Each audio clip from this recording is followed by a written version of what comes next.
안녕하세요.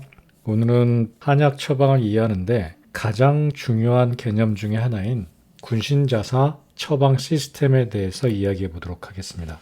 보통 한방약은 여러 가지 약의 조화를 이루는 오케스트라에 비유하고 서양의 어부를 포함합니다. 그 전통 약물을 포함해도 단미제, 그러니까 약 하나, 알로에, 세인트 솔트 이런 것들이 하나하나 작용하는 것을 주로 다루기 때문에 이렇게 오케스트라와 솔로로 비교해서 설명을 합니다. 근데 사실 서양약에도요, 꼭 이렇게 하나만 쓰였던 건 아니고요. 이 갈레니칼즈라는 개념이 있어요. 이 갈레누스에서 나온 말입니다. 그 갈레누스는 이 서양 의학의 아버지죠. 히포크라테스보다 좀 뒷세대인데요. 이 갈렌이 쓴 책들이 이 중세까지 서양 의학의 경전처럼 사용하게 돼요.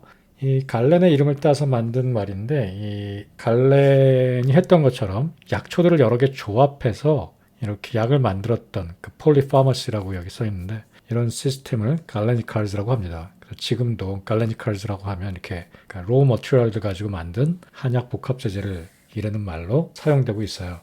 단지 여러 가지 약물에서 쓰였느냐 안 쓰였느냐를 가지고 이것이 오케스트라다, 솔로다, 한방약은 오케스트라인데 서양의 어부들은 솔로다 이렇게 말할 수는 없어요.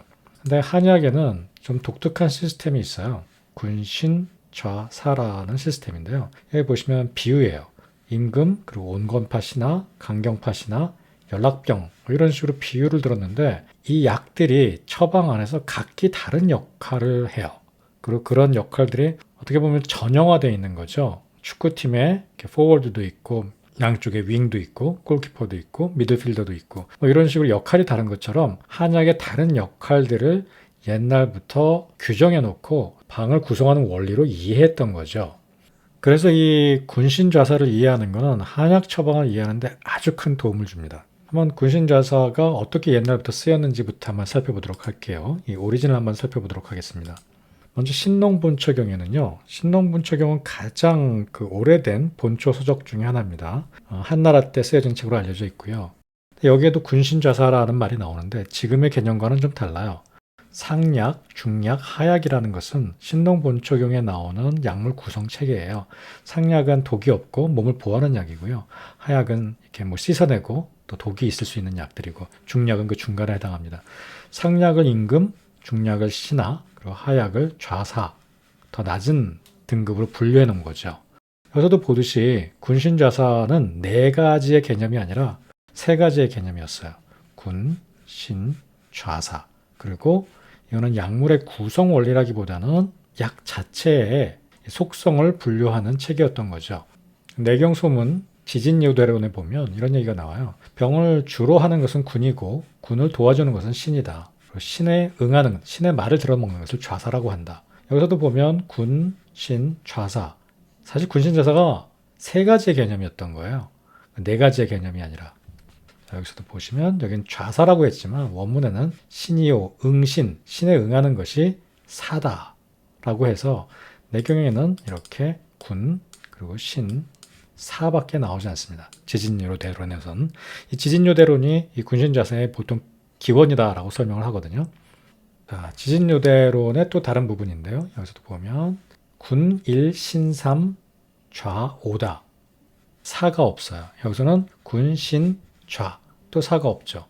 이렇게 세 가지로만 다뤘어요. 그 군신 좌사를 네 가지로 이해한 것은 훨씬 후대의 일이에요. 보통 군신좌사라는 말이 후대 성모이 같은 사람에 의해서 상황명리론에 처음으로 제기되었다라고 이야기하는데요. 사실 그렇지도 않습니다. 이 이야기는 이제 왕멘치 선생님의 방제약이라는 책에 나오는 얘기예요. 그 왕멘치 선생님도 군신좌사라는 것이 한나라 때 혹은 수당시 때 있었던 것이 아니라 이 송대에 와서 제기된 이론이다라고 얘기하는 거죠. 이제 상한명리론에 보면 이 설에 국역한 설에를 보면 군신좌사가 명확하게 나오거든요. 근데 그 내용을 보면 내경을 그대로 옮긴 거예요. 이 성무의 상한명리론에서 군신좌사를 명확하게 볼 수 있는 게 이 계지탕을 설명한 부분이에요. 이 원문을 보시면 이 계지는 군이 된다. 그리고 작약은 신좌가 된다. 신좌를 묶었어요. 작약과 감초는 신좌가 된다. 그리고 생강과 대조는 사가 된다. 그리고 세 가지로 나눴죠. 군, 신좌, 그리고 사. 그러니까 이거는 은유거든요. 군신자사가 명확하게 나눠주는 시스템이 아니에요. 여러분 시험 볼 때는 이렇게 배운다고요. 계지가 군이고 백작약이 신이고 생강과 태조가 좌고 감초가 사다. 완전히 다르잖아요. 이 금원 때까지도 이 군신 좌사가 세 가지 개념으로 주로 사용됩니다. 그러다가 명나라 때 와서 제가 생각하기에 현대 군신자사 개념은 이 기하백지, 저는 어떤 분인지 잘 모르겠는데 제가 문헌을 찾은 게 요 의학관견이라는 책이에요. 자, 이 책을 보면 소주, 주치하는 것, 그러니까 주된 것을 치료하는 것을 군이라고 하고, 도와주는 보조적인 것을 신이라고 하고, 그 다음에 군과 상반되거나 상조, 그러니까 도와주거나 반대하는 것을 좌약이 있대고, 그 다음에 인경, 그러니까 경락이나 장부, 이렇게 인도하는 약을 사약이라고 한다라는 얘기가 나와요. 여기서부터 시작된 거가 아닌가 싶어요. 그러니까 좌사가 완전히 분리됐죠. 그리고 좌의 역할을 두 가지로 했어요. 그러니까 군약과 반대되거나 서로 도와준다. 여기에 대한 해석도 이제 굉장히 많이 나오게 됩니다. 사약에는 인경한다. 경락을 제대로 길을 가도록 인도해준다. 나중에는 이제 조화약성, 감초 같은 약들, 대추 같은 약들이 이렇게 약물을 조화롭게 하는 건 이제 사로 설명하게 됩니다. 이게 여러분들이 아마 학교에서 배운 군신자사가 될 거예요. 앞서 설명했듯이 이 군신자사를 보는 이 의가들의 학설은요, 굉장히 다양했어요. 그러다 어느 순간에 TCM에서 이 명대에 이 학설을 가지고 군신자사가 기정사실인 것처럼 받아들여지게 된 거죠. 군신자사라는 이 은유적인 시스템은 약물을 이해하는 데 굉장히 중요하거든요. 근데 우리가 지금 봤던 것처럼 내경에서는 3개, 또 신동문철 경에서도 3개, 이동원 선생님도 3개, 금원시대 때까지도 대체로 3개를 봤어요. 군신하고 좌사 이렇게 3개로 나눠봤는데 명대에 와서 좌사약까지 나누고 또 좌약을 2가지로 상조, 상반 이런 개념들을 넣기 시작한 거예요. 그래서 특히 좌사가 문제가 되는데 이 좌와 사의 약은 여러분들이 실제 한약을 분석해봐도 되게 헷갈릴 거예요. 이게 좌일까? 이게 사일까? 예를 들어서 어떤 책에는요. 겸증, 사이드로 생긴 증상, 좌약이 하는 역할이라고 해놓은 책도 있고 또 신약이 해놓는다, 치료하는 거라고 해놓은 책들도 있어요. 누가 맞고 틀리는 게 아니에요. 지금 이렇게 히스토리상에서 봤듯이 굉장히 다양하게 이 은유를 적합하게 들어서 설명했을 뿐이에요. 그럼 군신좌사는 어떻게 이해하셔야 되냐 하면은요. 군신좌사라는 그 은유법에 얽매일 필요가 전혀 없습니다. 그리고 그게 절대적인 한약 구성의 원리는 천부당 만부당 한 말이에요. 원래는 군, 신, 좌사였고요. 원래 군신 좌사는 약물의 품위를 구별하는 말이었고요. 약물의 용량에 따라서 쓰이던 말이었고요. 그러다가 명대에 와서야 좌사가 나눠지게 됐고 거기에 대한 학설도 무엇이 좌냐, 무엇이 사냐도 여러 가지 의사들이 다르게 얘기를 했어요. 그렇다고 해서 쓸모없는 건 전혀 아니고요. 이 군신좌사를 통해서 우리가 한약을 이해한 것처럼 지금도 마찬가지로 이런 비슷한 은유법으로 한약을 이해할 수 있어요. 제가 제안하는 방법은요. 군, 주약이 있어요. 신, 보조약이 있어요.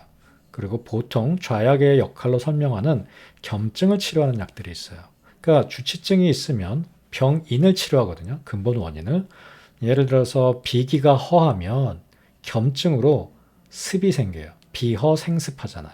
그래서 사군자탕에도 인삼, 백출로 이 주약과 보조약으로 삼아요. 그래서 비허를 치료하거든요. 그런데 겸증으로 습이 생긴 걸 치료하기 위해 복령이 들어가요. 그리고 견제약이 있어요. 아까 상반한다 그랬잖아요. 주약, 보조약을 견제 혹은 완화하는 역할을 해요. 예를 들어서 너무나 막 그 급진적인 사람들만 모여있는 부서가 있다면 일이 잘 안 될 거예요. 그 사람들을 컨트롤하고 또 이렇게 잡아당겨주고 어쩔 땐 후퇴도 시켜주는 또 세력이 필요하거든요. 그 역할을 하는 게 견제약이에요. 사군자탕에서 아까 복령이 겸증을 치료한다 그랬죠. 견제약으로 볼 수도 있어요. 사군자에서 인삼과 백출은 보호만 하잖아요. 그런데 복령이 내려준단 말이에요. 그러니까 제가 한약 처방을 가르칠 때 꼭 하는 얘기가 한약 처방에는요.